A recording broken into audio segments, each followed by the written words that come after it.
Hello friends, I am Mudassir Hamid. Welcome to Radiance Biology classes. आज हम अपने reproduction वाले सीरीज का एक नया वीडियो स्टार्ट करने जा रहे हैं. In this video, we will be discussing about the basics of human reproduction और हम फोकस करेंगे यहाँ पर ह्यूमन रिप्रोडक्टिव सिस्टम के ऊपर. तो चलिए स्टार्ट करते हैं अपना नया लास्ट चैप्टर रिप्रोडक्शन वाले सीरीज का, and that is human reproduction. तो आपको मैं बताता चलूं कि humans are showing sexual dimorphism, right. सबसे पहला पॉइंट आप ये याद रखेंगे कि ह्यूमंस जो हैं दे show sexual dimorphism.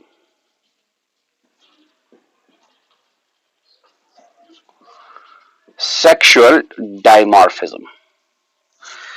What do you mean by this sexual dimorphism? Sexual dimorphism का मतलब है कि there are two sexual forms of humans. एक फॉर्म को हम मेल बोलते हैं, दूसरे को हम फीमेल बोलते हैं. तो जाहिर सी बात है मेल के लिए हमको जो रिप्रोडक्टिव सिस्टम पढ़ना पड़ेगा that will be physiologically and anatomically different as compared to the reproductive system of the female. आसान भाषा में ये बोलूं तो यहां पर मेल और फीमेल अलग होते हैं. सेक्सुअल डायमॉर्फिज्म इसी को बोलते हैं जब मेल और फीमेल अलग से होगा. मेल का रिप्रोडक्टिव सिस्टम और फीमेल का रिप्रोडक्टिव सिस्टम जो है इनमें anatomical differences as well as physiological differences बहुत सारे हैं. Not only anatomical and physiological, morphological differences भी होते हैं. सो यहां पर हमने मेल रिप्रोडक्टिव सिस्टम और फीमेल रिप्रोडक्टिव सिस्टम सेपरेटली पढ़ना होगा. दूसरा पॉइंट आप याद रखेंगे कि रिप्रोडक्शन, सेक्सुअल रिप्रोडक्शन जो होता है चाहे ह्यूमंस में हो या किसी और एनिमल में, it is include in following steps. पहला स्टेप इसमें आता है formation of gametes. Formation of gametes, right. तो व्हाट आर गैमीट्स? गैमीट्स को हम बोलते हैं they are the primary requirements for reproduction. Sex cells जो हैप्लॉइड होते हैं, हैप्लॉइड मतलब they are having chromosomes in unpaired condition. Chromosome singles में होते हैं. यही सेक्स सेल्स गैमीट्स फ्यूज होते हैं and they result in the formation of a diploid cell, complex diploid cell जिसको हम जाइगोट बोलते हैं, राइट. तो पहला स्टेप हमने लिखा सेक्सुअल रिप्रोडक्शन में. पहला स्टेप है फॉर्मेशन ऑफ गैमीट्स. जब गैमीट्स बन गए तब ये गैमीट्स फ्यूज हो जाएंगे. And second step is fusion of gametes.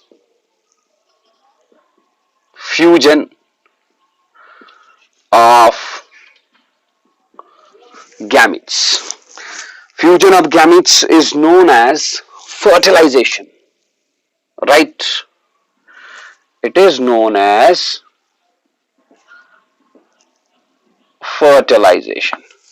पहले गैमीट्स बनेंगे, बाद में वो गैमीट्स फ्यूज होंगे. कैसे फ्यूज होंगे वो अलग सी कहानी है, हम उस कहानी को डिस्कस करेंगे आगे.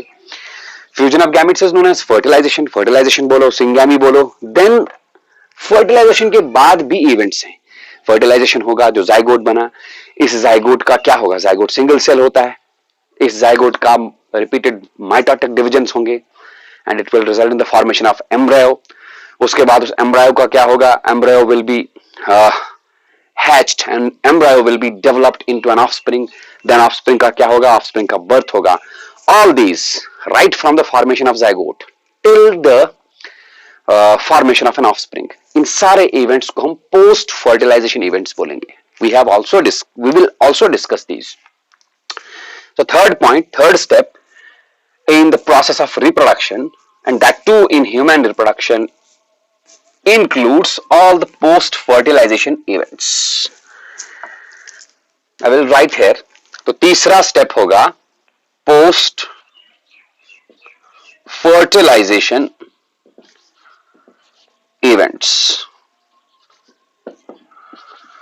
पोस्ट फर्टिलाइजेशन इवेंट्स में आएंगे जाइगोट से लेके बराबर पार्चुरेशन तक. पार्चुरेशन मतलब बर्थ प्रोसेस, राइट.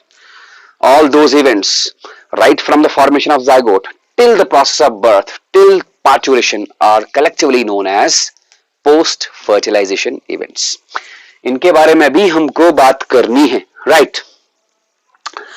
सो सबसे पहला स्टेप हमने क्या बोला?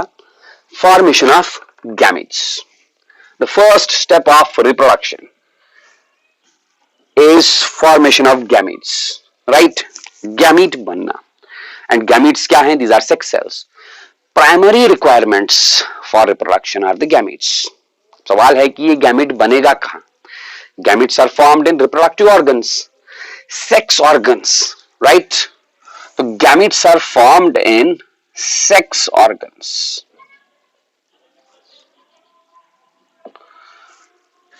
ठीक है. अब ह्यूमंस जो है, humans are the most complex animals, right? इनमें organ system level of organisation होगा. तो सेक्स ऑर्गन्स अलग अलग होंगे नहीं. They will be arranged in the form of a very well developed complex system. That system will be the organ system. उसी organ system को जिसमें सारे sex organs arrange रहते हैं, that organ system will be named as reproductive system, right? तो हम ऐसा बोलेंगे, gametes sex organs में बनेंगे and sex organs are arranged in the form of a very complex system. That complex system is known as reproductive system. कुल मिला के बात यह है कि हमको अगर गैमीट्स के बारे में पढ़ना है, गैमीट्स बनते कैसे हैं, उससे पहले हमको पता होना चाहिए कि रिप्रोडक्टिव सिस्टम की बनावट क्या है, इस रिप्रोडक्टिव सिस्टम का स्ट्रक्चर क्या है. अब यहां पर एक और बात आती है, क्योंकि ह्यूमंस में सेक्सुअल डायमॉर्फिज्म होता है. सेक्सुअल डायमॉर्फिज्म मींस मेल अलग से होगा, फीमेल अलग से होगा. इसका मतलब हमको definitely mail reproductive system, male sex organs के बारे में भी पढ़ना है, उनका स्ट्रक्चर के बारे में पढ़ना है, उनके फंक्शंस के बारे में पढ़ना है. And we also need to discuss about the female reproductive system. उसका स्ट्रक्चर के बारे में हमको पढ़ना है. जब हम ये सारी चीजें जान पाएंगे, जान लेंगे, then how gametes are produced, how male sex cells are produced and how female sex cells are produced, तब जाके हम ये formation of male sex cell and formation of female sex cell के बारे में डिस्कशन करेंगे. सो राइट नाउ हमने क्या सीखा कि first step in the reproduction, sexual reproduction in humans is formation of gametes. और गैमीट्स बनेंगे कहां? सेक्स ऑर्गन्स में. Sex organs are arranged in the form of a system that system is known as reproductive system. So हमको gamete बनने से पहले, कैसे gametes बनते हैं, फॉर्मेशन ऑफ गैमीट्स वाले प्रोसेस से पहले हमको पढ़ना है the structure of reproductive systems. और हम बारी बारी फीमेल रिप्रोडक्टिव सिस्टम के बारे में पढ़ेंगे और मेल रिप्रोडक्टिव सिस्टम के बारे में पढ़ेंगे. Why? Because humans show sexual dimorphism. तो let's first discuss about the human male reproductive system, right? So this is the human male reproductive system. जैसा कि आप देख सकते हैं, मैंने दो डायग्राम्स यहां पर बनाई हुई हैं, राइट? इन दो डायग्राम्स में आप देख सकते हैं, दिस इज द, मैं क्या बोलूं, the overview of male reproductive system. Let us go to this diagram. इस डायग्राम में बहुत सारे लेबलिंग मैंने किया है. I will tell you each and everything, the structure and the function. पहले हम यहां पर देखेंगे ह्यूमन मेल का जो रिप्रोडक्टिव सिस्टम है, it is composed of two types of sex organs. पहला प्राइमरी सेक्स ऑर्गन्स,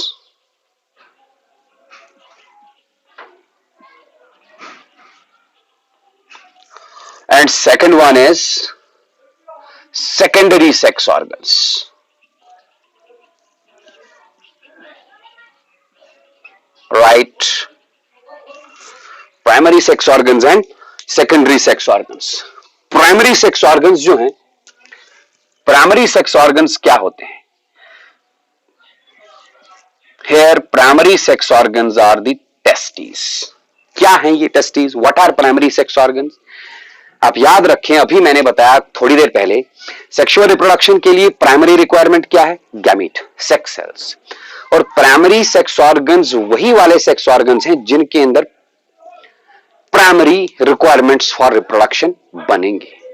दो sex organs where primary requirements for sexual reproduction are produced, उन सेक्स ऑर्गन्स को हम प्राइमरी सेक्स ऑर्गन्स बोलते हैं. And here in case of males, primary sex organs include a pair of testis, दो testis होते हैं। इनका स्ट्रक्चर हमने पढ़ना है। I have made a very well labelled beautiful diagram of a male human testis here, इसके बारे में हम बाद में बात करेंगे। फिर आता है secondary sex organs. Secondary sex organs include क्या क्या, मैंने यहां पर लेबलिंग किया हुआ है, I will mention. Secondary sex organs include, सबसे पहले हम बात करेंगे एपिडाइडिमिस, अ पेयर ऑफ एपिडाइडिमिस, वास डेफरेंस, आपको दिखाई दे रहा होगा, मैं सर्कल भी कर रहा हूं। वास डेफरेंस बोले तो sperm ducts. Secondary sex organs include a pair of seminal vesicles, ये रहा। ये वाला जो डायग्राम है, it is a lateral view of the diagram, ये फ्रंट व्यू नहीं है, साइड वाला व्यू है। मैं पेयर पेयर बोल रहा हूं, like pair of epididymis, pair of testis, लेकिन आपको यहां पर एक ही दिखाई दे रहा है, बिकॉज ये साइड व्यू वाला डायग्राम है, इसमें आपको एक ही दिखेगा। अगर फ्रंट व्यू डायग्राम आप देखेंगे, you can check that from Google, you can check that from any book, front view of the diagram of the human reproductive system, male reproductive system, उसमें आपको दो एपिडाइडिमिस, दो टेस्टिस, दो वास डेफरेंस, दो seminal vesicles, हर चीज दो दो दिखेगी, right. Then a pair of seminal vesicle मैंने बोला, वन प्रोस्टेट ग्लैंड, ये भैया एक ही होता है, ये दो नहीं होते, is it okay. And prostate gland के बाद आएगा आपका one ejaculatory duct, sorry, two ejaculatory ducts, a pair of ejaculatory duct, okay, a pair of Cowper's glands, right.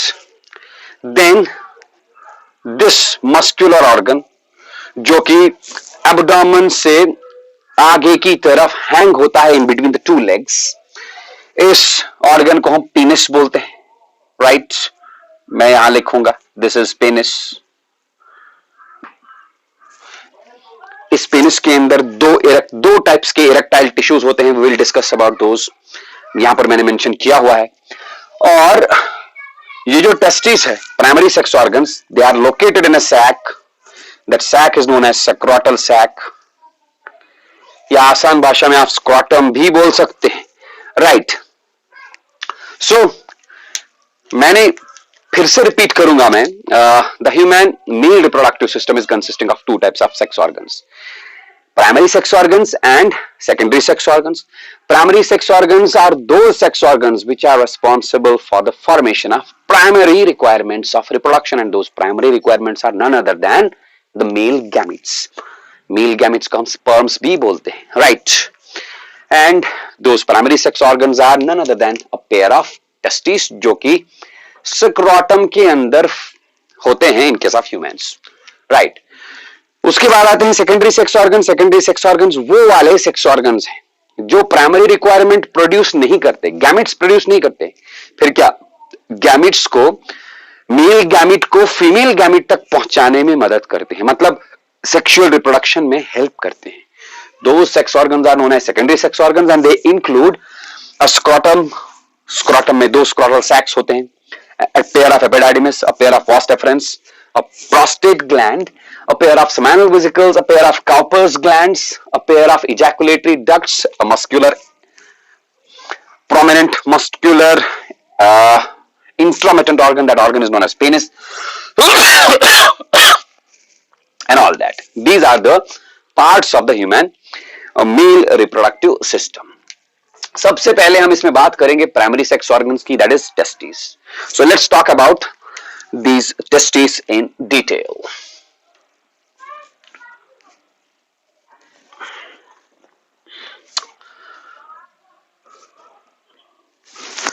हाँ जी, अभी मैंने कहा ह्यूमंस के अंदर ये जो टेस्टिस हैं, they are present in scrotum. What is scrotum? Between the two legs, lower abdomen में एक thin skin, dark color का skin pouch होता है, skin with muscles.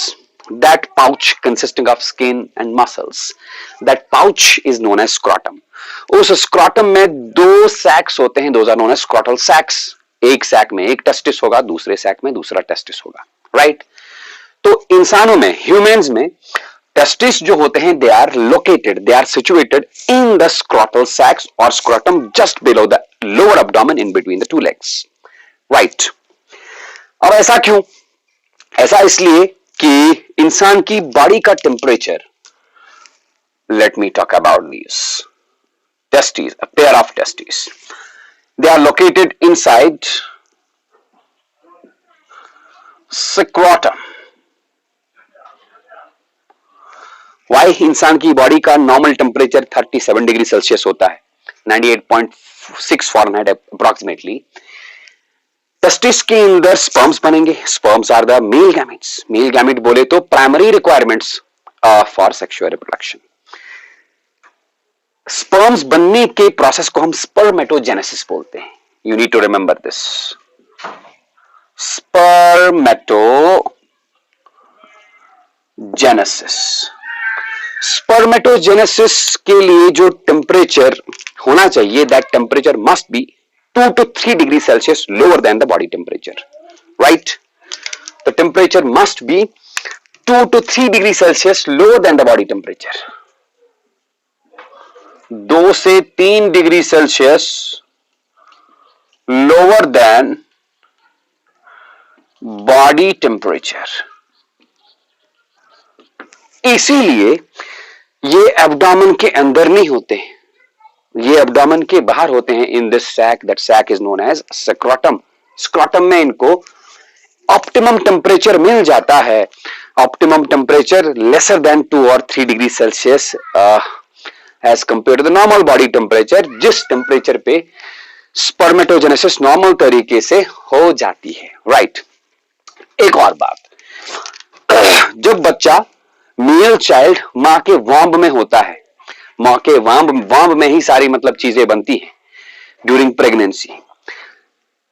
When this female is 7 months pregnant, 7 months pregnant जब ये हो जाती है, तो बच्चे के बॉडी में जो टेस्टिस बने होते हैं, वो टेस्टिस बिफोर 7 months वो टेस्टिस एब्डोमेन के अंदर, एब्डोमिनल सीलोम के अंदर होते हैं, जैसा कि मैंने यहां पर दिखाया है, आप देख सकते हो।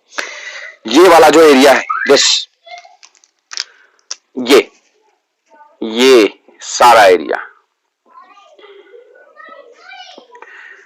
All this area is inside the abdomen, abdomen के अंदर है।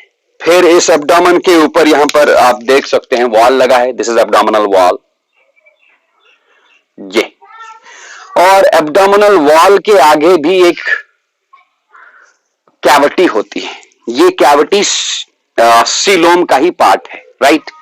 इस कैविटी को हम इंग्वाइनल कनाल बोलते हैं। I have mentioned here inguinal kanal.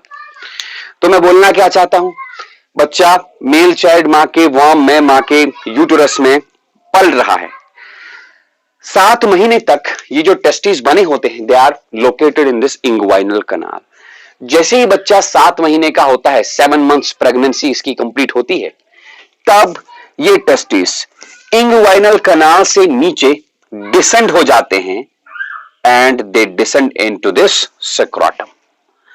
So during 7 months of pregnancy, testes which are otherwise, which previously are located in the inguinal canal is a part of the coelom of the body. During 7 months of pregnancy, they descend, वो नीचे आ जाते हैं into the scrotum, right? अगर ये नीचे नहीं आए, ये बच्चे के inguinal canal के अंदर ही रहे, then the child will suffer from a disorder. That disorder is known as cryptorchidism. I will write here CRYPTORCHIDISM. Cryptorchidism. So what is this? It is a disorder. It is a disorder. Disease है ये. इसमें क्या होता है? Testes fail to descend into the scrotum from the inguinal canal. Is it okay? तो जाहिर सी बात है, अब इंग्वाइनल कनाल में टेस्टिस रह गए, इंग्वाइनल कनाल बॉडी के साथ ही है, तो इंग्वाइनल कनाल में टेम्परेचर बराबर 37 डिग्री सेल्सियस होगा, तो testis will not be able to produce sperms, spermatogenesis सही तरीके से होगा नहीं। That is why it is mandatory for an individual कि उसके इंग्वाइनल कनाल से, जब ये इंडिविजुअल मां के पेट में ही होता है तो इंग्वाइनल कनाल से ये टेस्टिस निकल के स्क्रॉटम के अंदर आ जाए। It is mandatory for normal spermatogenesis. अगर नहीं आया तो बच्चे के अंदर टेस्टिस इंग्वाइनल कनाल के अंदर ही रहा, नीचे आया ही नहीं स्क्रॉटम में, then the bacha will suffer from a disease. The disease is known as cryptorchidism. Is it okay? हाँ जी, तो टेस्टिस ऑरिजिनेट कहां से होते हैं? They originate in the abdominal wall, in the inguinal canal, और नीचे आ जाते हैं in the 7th month of pregnancy through this inguinal canal. ठीक, अच्छा जी, इस इंग्वाइनल कनाल के थ्रू एक थ्रेड लाइक स्ट्रक्चर भी आता है। That thread like structure is known as spermatic cord. I will write here spermatic cord. Okay, yes,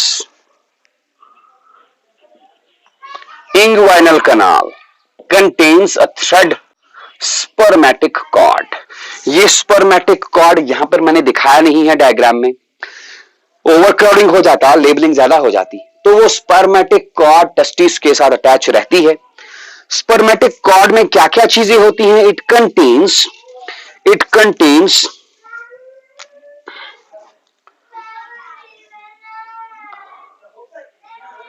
spermatic artery.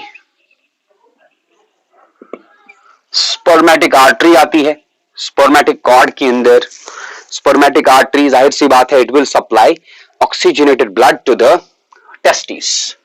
It also contains spermatic vein, gonadal artery और gonadal vein भी हम बोल सकते हैं, right. Not only this, it also contains lymphatic vessels, nerves, lymphatic vessels, एक minute, it contains lymphatic vessels, nerves,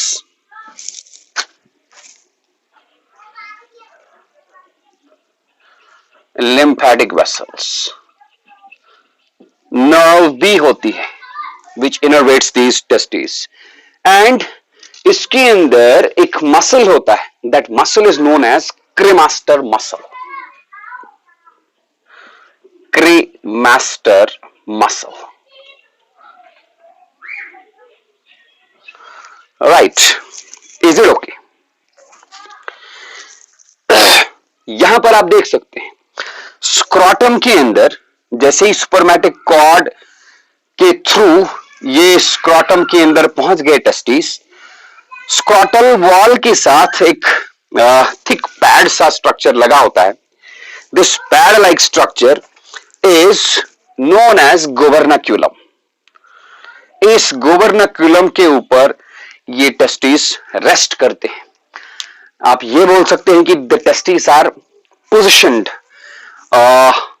on the right place with the help of this governaculum। It's a tissue, connective tissue rather। It acts as a pad like structure जिसके ऊपर testis बैठ जाते हैं। ठीक है, ये तो ही ह्यूमंस के टेस्टिस की बात। Let me tell you about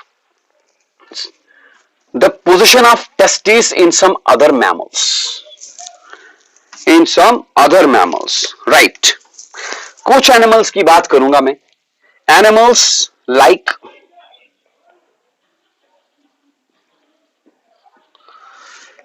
like आप लिख सकते हैं lion, bull, horse and man। lion, bull, horse, man, etc।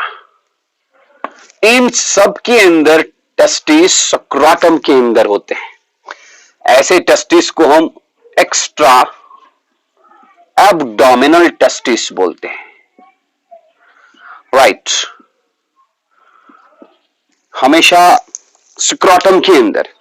लेकिन देयर आर सम एनिमल्स जिनके अंदर टेस्टिस एब्डोमेन में होते हैं, इंट्रा एब्डोमिनल, और कुछ ग्रुप ऑफ एनिमल्स ऐसा भी है जिनमें टेस्टिस एब्डोमेन के अंदर रहते हैं लेकिन ब्रीडिंग सीजन में एब्डोमेन से बाहर आते हैं। उनका हम एग्जाम्पल बताएंगे।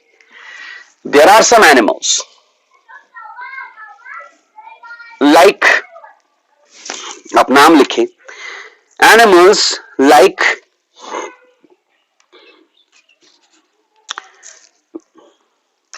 इंसेक्टिवर्स, या मैं बोलूंगा animals belonging to order Insectivora,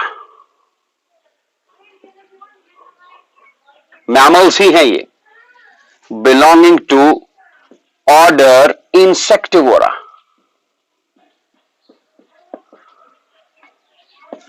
order Rodentia, order ट्यूबुलिडेंटेटा,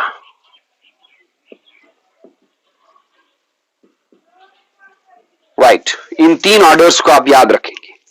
कौन कौन सा मैंने कहा? Insectivora, then Tubulidentata and Rodentia. Here testis abdomen के अंदर होते हैं, but they descend into the scrotum in the breeding season.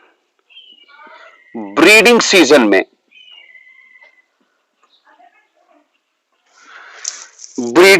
में टेस्टिस डिसेंड हो जाते हैं into the scrotum, descend into scrotum, right. मतलब इनमें टेस्टिस परमानेंटली एक्स्ट्रा एब्डोमिनल भी नहीं होते और परमानेंटली इंट्रा एब्डोमिनल भी नहीं होते। Most of the time testis abdomen के अंदर होंगे, लेकिन जब ब्रीडिंग सीजन आएगा they will descend into the scrotum, right. Then there is a third category of animals जिनमें टेस्टिस हमेशा एब्डोमेन के अंदर ही होते हैं। That category includes elephants, whales, seals, etc. The animals in which testes are always intra-abdominal. They include elephants, whales, seals, etc. Testes are always intra-abdominal, right. हमेशा abdomen के अंदर। सो हमने देखा on the basis of the position of the testis 3 variants are found, right. क्या क्या? There are certain animals in which testis are always extra abdominal, उनमें man आता है, horse, man, bull, etc. There are certain animals in which testes are always intra-abdominal, like elephants, seals, whales. And there is a certain group of animals जिनमें testes abdomen के अंदर होते हैं, intra-abdominal होते हैं, और वक्त आने पर ब्रीडिंग सीजन में वो बाहर आ जाते हैं into the scrotum. They descend into the scrotum in breeding season, right? हाँ, ह्यूमंस के अंदर, मैन के अंदर अगर testis 7th month of pregnancy के दौरान इंग्वाइनल कनाल से स्क्रॉटम में नहीं आया, देन द बच्चा will be born along with this disorder. बच्चा जब पैदा होगा तो उसके टेस्टिस उसके इंग्वाइनल कनाल में ही रहेंगे, and this child will be suffering from cryptorchidism, a disorder in which testis fail to descend into the scrotal sacs. ये तो हुई बात पोजीशन ऑफ द टेस्टिस की। Let us study about the structure of the internal structure of this testis, right? मैंने यहां पर diagram बनाया हुआ है, आप देख सकते हैं। There is a pair of testes. Each testis has the structure like this. एक टेस्टिस का मैंने lateral structure, longitudinal section यहां पर ड्रॉ किया हुआ है। Let me write here longitudinal section. Okay, this is the longitudinal section of the testis, human male testis. एक testis में 3 कवरिंग्स होती हैं। सबसे बाहर वाला जो कवरिंग है दैट इज ट्यूनिका वैजिनालिस। आप देख सकते हैं, मैंने मार्क किया है यहां पर tunica vaginalis. This is the outermost covering of the testis, right. लेकिन ट्यूनिका वैजिनालिस आगे की तरफ होता है, बट जो पोस्टीरियर वाला हिस्सा होता है, पोस्टीरियर वाले हिस्से में आपको ट्यूनिका वैजिनालिस नहीं मिलेगा. Then the second covering is tunica albuginea. Right, ये आप देख सकते हैं, मैंने डॉटेड पैटर्न ब्लू कलर से बनाया हुआ डायग्राम में आप देख सकते हैं. The second one is tunica albuginea. It is actually a dense white fibrous coat, मतलब it is composed of dense white fibrous connective tissue. ये ट्यूनिका एल्बुजिनिया इस तरह अंदर की तरफ अरेंज रहता है कि it results in the formation of chamber like structures. इन्हीं चेंबर्स को हम टेस्टिकुलर लॉब्यूल्स बोलते हैं. मैं फिर से रिपीट करूंगा. Outermost covering is tunica vaginalis, उसके बाद आएगा tunica albuginea. Tunica albuginea is a white fibrous connective tissue coating. ये white fibrous connective tissue coating इस पैटर्न से अंदर की तरफ अरेंज होता है. ये बाहर भी होता है, पोस्टीरियर साइड में भी होता है. It is arranged in such a manner such that अंदर ये टेस्टिस के पूरे स्ट्रक्चर को डिवाइड करता है चेंबर्स में. दो chambers are known as testicular lobules. कितने टेस्टिकुलर लॉब्यूल्स? अप्रोक्सीमेटली 250 से लेके 300 टेस्टिकुलर लॉब्यूल्स हो सकते हैं. अप्रोक्सीमेट वैल्यू 250 से 300 टेस्टिकुलर लॉब्यूल्स होते हैं एक टेस्टिस के अंदर. Then there is the third most covering, inner most covering. उस इनर मोस्ट कवरिंग को हम ट्यूनिका वैस्कुलोसा बोलते हैं. यहां पर मैं मेंशन किया लॉब्यूल, हर टेस्टिकुलर लॉब्यूल के कवरिंग पे ट्यूनिका वैस्कुलोसा अंदर से होता है. वैस्कुलर लेयर है, इसमें ब्लड सप्लाई होगा, जो आर्टरी होगी, spermatic artery, gonadal artery, that will divide and sends its branches into the testicular lobules, और those branches will be present in this tunica vasculosa.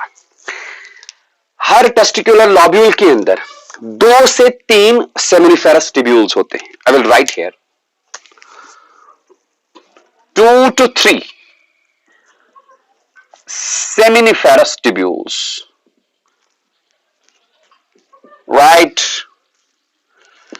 Her testicular lobule के अंदर 2 से 3 seminiferous tubules होते हैं. Seminiferous tubule ही वो जगह है जहां पर स्पर्म को बनना है by the process of spermatogenesis. क्यों? क्योंकि इस सेमिनिफेरस ट्यूब्यूल के अंदर ही लगा रहता है जर्मिनल एपिथेलियम.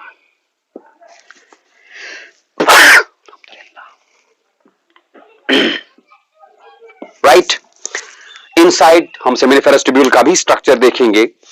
सेमिनिफेरस ट्यूब्यूल के अंदर जर्मिनल एपिथेलियम लगा होता है. Germinal epithelium is the modified cuboidal epithelium. इसमें जर्म सेल्स होती हैं. Germ cells have the power to undergo mitotic divisions as well as meiotic divisions and result in the formation of spermatozoa. हमको पढ़ना है the process of spermatogenesis. इंशाल्लाह आगे वाले videos में हम उसको पढ़ाएंगे. फिलहाल आप ये याद रखिएगा, ठीक है? तो हर टेस्टिकुलर लॉब्यूल में 2 से लेके 3 सेमिनिफेरस ट्यूब्यूल्स होते हैं. Seminiferous tubules are the sites for spermatogenesis. Right, आप देख सकते हैं मैंने डायग्राम में बनाया हुआ है. ये जो सेमिनिफेरस ट्यूब्यूल्स हैं, ये टेस्टिकुलर लॉब्यूल्स से बाहर आते हैं. बाहर जब ये आते हैं तो they join together and give rise to straight ducts. छोटे छोटे स्ट्रेट ट्यूब्स के शक्ल में, सूरत में ये बाहर आते हैं.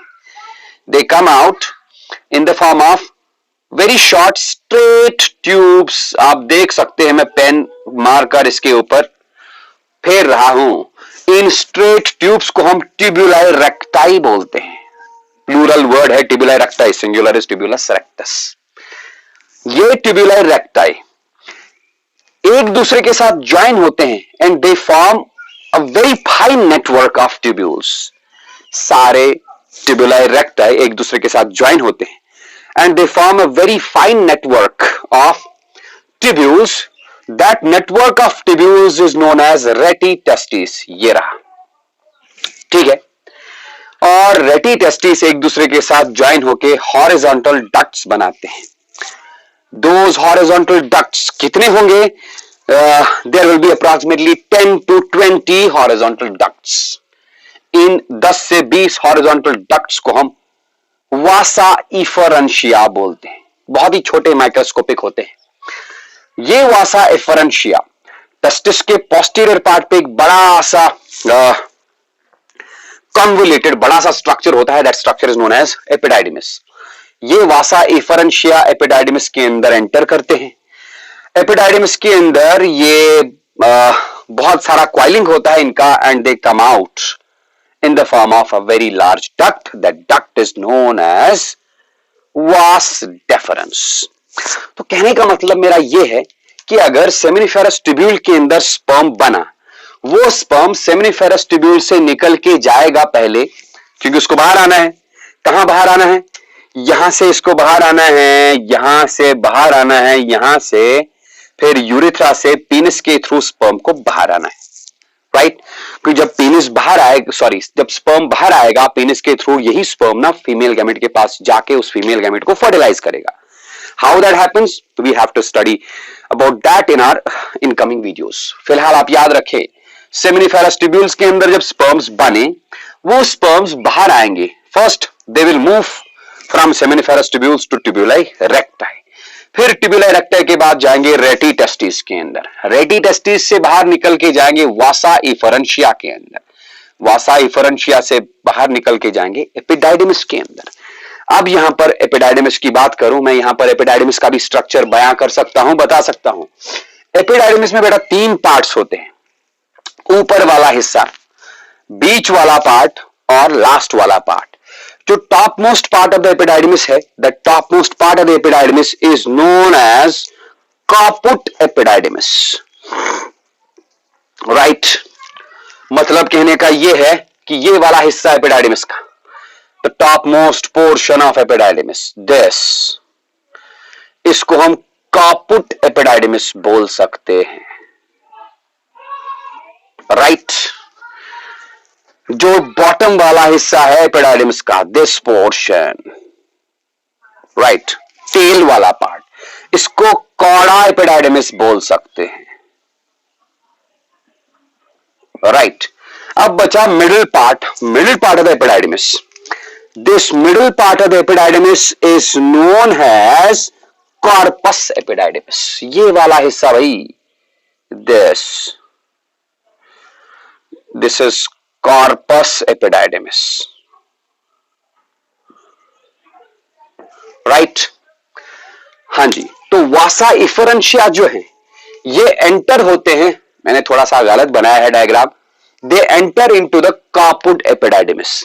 अब इनके अंदर है क्या, वासा इफरेंशिया ने यहां से लाए हैं स्पर्म्स, तो स्पर्म्स एपिडाइडिमिस के कापुट एपिडाइडिमिस पार्ट में आ गए। फिर ये कापुट एपिडाइडिमिस वाले पार्ट से कॉर्पस एपिडाइडिमिस वाले पार्ट तक आ गए, देन कॉर्पस एपिडाइडिमिस वाले पार्ट से ये स्पर्म्स एंटर हुए इनटू द कॉड़ा एपिडाइडिमिस। पूरा इन स्पर्म्स ने पूरा यहां से यहां तक मूवमेंट किया, बहुत देर तक स्पर्म्स वहां रहे। भैया क्यों रहे?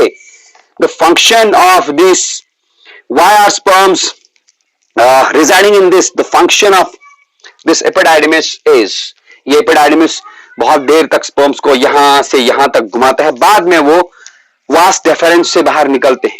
क्यों ऐसा? क्योंकि स्पर्म्स का मैचुरेशन होना बाकी होता है। ऑल्दो स्पर्म्स बने कहां पर, सेमिनिफेरस ट्यूब्यूल्स में, अभी वो फर्टिलाइजिंग कैपेबिलिटी अभी उनमें है नहीं, दे आर नॉट मैच्योर। उनका मैचुरेशन इसी एपिडाइडिमिस के अंदर होगा।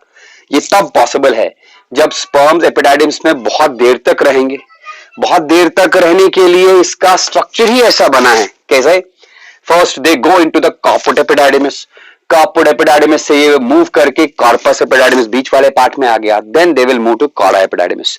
इतनी देर तक रहने के बाद ही स्पर्म्स का फंक्शनल मैचुरेशन हो जाता है, right. I will write here the function of this epididymis is the functional maturation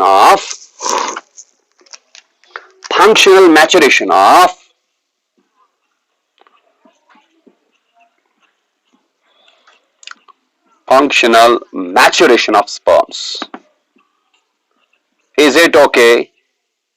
Am I clear? Yes. The functional maturation of sperms. आपको मैं याद दिला दूं कि